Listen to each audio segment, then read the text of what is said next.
Uttar Pradesh police ने आज दो ऐसे लोगों को शिकंजे में लिया है जिन्हें चलती फिरती धर्मांतरण की फैक्ट्री कहा जा सकता है।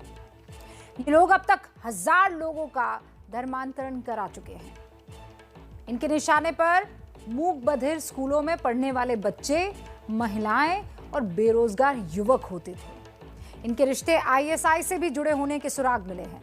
लेकिन हैरानी की बात यह है कि इस गैंग का सरगना वो शख्स है जो दशकों पहले खुद अपना धर्म बदलकर मुसलमान हुआ था।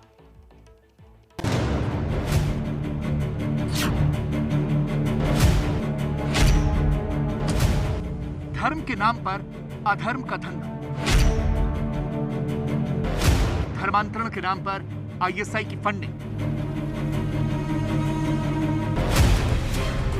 उत्तर प्रदेश पुलिस के शिकंजे में आए इन दो चेहरों को पहले पहचान, फिर हम आपको इनका कच्चा चिट्ठा सुनाएंगे। गिरफ्तार किए गए लोगों में पहले शख्स का नाम है मोहम्मद उमर गौतम, जबकि इसके दूसरे साथी का नाम मुफ्ती जहांगीर कासमी है। दोनों ही दिल्ली के जामिया नगर में बटला हाउस के रहने वाले हैं और इस्लामिक दावा सेंटर नाम की संस्था चलाते हैं। इनकी पहचान के बाद इनके काम को भी जान लीजिए। उत्तर प्रदेश पुलिस के मुताबिक ये दोनों धर्म की आड़ में अधर्म का घिनौना धंधा कर रहे थे और लंबे वक्त से ये जारी था। उत्तर प्रदेश पुलिस के खुलासे से जो सच सामने आया है, उसके मुताबिक ये जोड़ी धर्मांतरण की चलती फिरती फैक्ट्री है, जो दूसरे धर्म के लोगों को मुसलमान बनाती थी। पुलिस को मिली जानकारी के मुताबिक अब तक ये लोग 1000 लोगों का धर्मांतरण करा चुके हैं।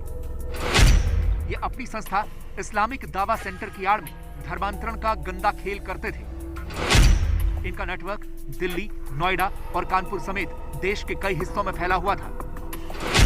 शुरुआती जांच में पुलिस को आईएसआई और विदेशों से भी इनके तार जुड़े होने के सुराग मिले हैं। माना जा रहा है कि इन्हें विदेशों से फंडिंग भी मिलती थी। इसमें देश विरोधी और असामाजिक तत्व, धार्मिक संगठन, उनका सिंडिकेट तथा आईएसआई और विदेशी संस्थानों के निर्देश पर तथा उनके फंडिंग पर लोगों का धर्म परिवर्तन कर देश के सौहार्द को बिगाड़ने का कार्य किया जा रहा था। 3 जून को गाजियाबाद के डासना मंदिर में 2 युवकों ने पुजारी पर हमले का प्रयास किया। इन दोनों की गिरफ्तारी के बाद ही इस पूरे रैकेट का भंडाफोड़ हुआ। इन दोनों युवकों की निशानदेही पर ही उमर गौतम और जहांगीर कासमी पकड़े गए। उमर गौतम और जहांगीर कासमी के शिकंजे में आते ही इनके शिकार परिवार भी सामने आने लगे हैं। ये कानपुर के राकेश कुमार गुप्ता हैं, जिनका बेटा इसी साल मार्च में लापता हो गया था, जो इस रविवार को घर लौटा।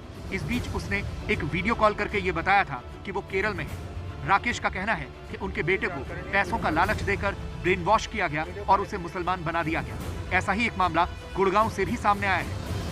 कन्वर्जन सर्टिफिकेट है जो मिला, उसमें हमारे बेटे का नाम बदल करके अब्दुल कादिर कर दिया गया। पुलिस ने हमने उनको सारी सूचना एफआईआर दर्ज करा दी और सारे पेपर भी हमने उनको उपलब्ध करा दिए हैं। कार्रवाई चल रही है। बेटा सिर्फ वापस आ गया है। मेरा भाई सेक्टर 14 स्कूल में पढ़ता था, जहाँ पे डम एंड डेफ की जो सोसाइटी स्कूल है उसमें, वहाँ से एक लड़का था शकील खान फरीदाबाद से और वसीम अहमद नूर से, उसने उनको नोएडा डेफ सोसाइटी में एडमिशन दिलाया, जहाँ से उसका धर्म परिवर्तन कराया गया है। और उसके साथ साथ ना काफ़ी लड़कों का भी कन्वर्जन कराया गया है जो हिंदू से मुस्लिम में कन्वर्ट हुए हैं। और हमने पुलिस प्रशासन के पास भी गए, हमने काफ़ी कार्रवाई कराई, लेकिन उन्होंने हमारा कुछ कार्रवाई नहीं करी है। ये 2 ऐसे मामले हैं जिनके तार धर्मांतरण के इस धंधे से जुड़ते हैं और इस पूरे खेल की परतें खुलती हैं। पुलिस के मुताबिक उमर और जहांगीर के निशाने पर सबसे ज्यादा मूक बधिर बच्चे होते थे। इसके अलावा वो महिलाओं और गरीब लोगों को लालच देकर धर्म परिवर्तन कराते थे। यही नहीं, बेरोजगार लड़के और लड़कियों को ये नौकरी का झांसा देकर भी धर्मांतरण कराते थे। धर्मांतरण को अंजाम देने के लिए ये दोनों मूक बधिर बच्चों के लिए चलाए जाने वाले स्कूलों पर शिकंजा कसते थे।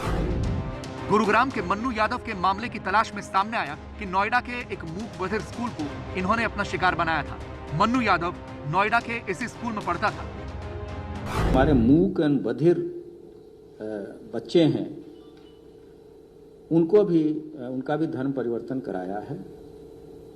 और कुछ महिलाओं का भी धर्म परिवर्तन करा के फिर उनकी शादी दूसरे धर्म के लोगों से कराया है, ताकि बाद में इसकी कोई गुंजाइश न हो कि वो वापस अपने धर्म में आ सकें। उमर गौतम और जहांगीर की गिरफ्तारी के बाद पुलिस ने नोएडा के उस मूक बधिर स्कूल की भी तलाशी ली है जहां के बच्चों को इन दोनों ने अपना शिकार बनाया। अब पुलिस ये जांच कर रही है कि उन्होंने इस स्कूल में कितने लोगों का धर्म परिवर्तन कराया है। पुलिस ने उमर गौतम, जहांगीर कासमी और इस्लामिक दावा संस्था के खिलाफ मामला दर्ज किया है। इसके साथ ही इस मामले में उमर गौतम का एक सनसनीखेज राज भी सामने आया है। उमर गौतम का जन्म यूपी के फतेहपुर के एक गांव में हुआ था। 1979 में वो पंतनगर चला गया। उसके बाद अलीगढ़ मुस्लिम यूनिवर्सिटी में पढ़ने वाली एक मुस्लिम लड़की से उसे इश्क हो गया। इसके बाद चोरी से ही उसने इस्लाम धर्म कबूल कर लिया और उस लड़की से निकाह भी कर लिया।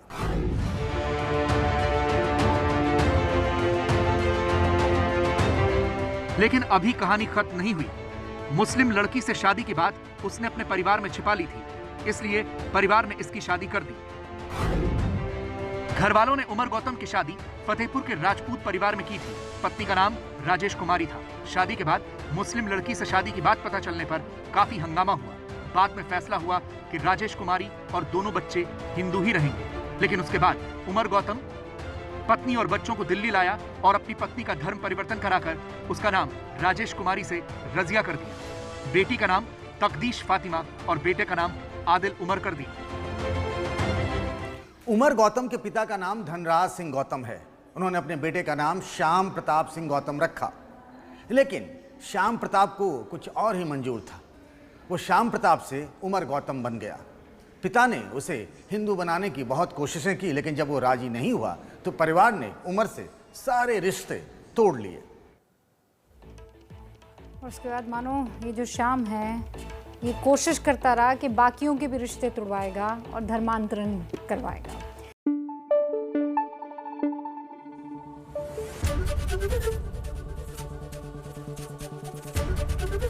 एबीपी न्यूज आपको रखे आगे।